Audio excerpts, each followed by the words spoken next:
Sosok DLO pegawai PN Depok todongkan pistol ke warga, staf Panitera, terancam dipecat tidak hormat.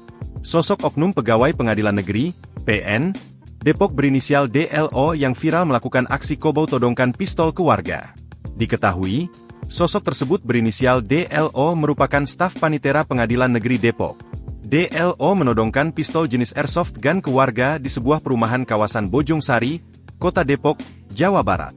Warga yang tidak diterima ditodong Panitera Pengadilan Negeri Depok tersebut melaporkan kejadian tersebut ke polisi.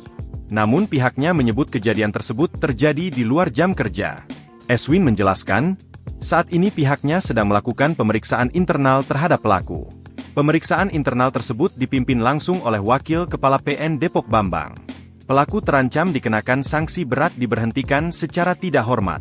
Mengenai senjata yang digunakan pelaku, Eswin menegaskan PN Depok tidak mempersenjatai pegawainya dalam bertugas. Kapolres Metro Depok Kombes Pol Arya Perdana mengungkapkan DLO sebelumnya terlibat perselisihan paham dengan warga soal pembongkaran bangunan.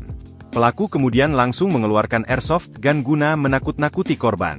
Kapolres mengungkapkan pelaku dan korban sempat terlibat aksi saling dorong. Usai kejadian tersebut, korban membuat laporan ke Polsek Bojong Sari dan langsung diproses. Arya menambahkan, pistol airsoft gun yang digunakan pelaku perizinannya sudah mati. Download Tribun X sekarang, menghadirkan lokal menjadi Indonesia.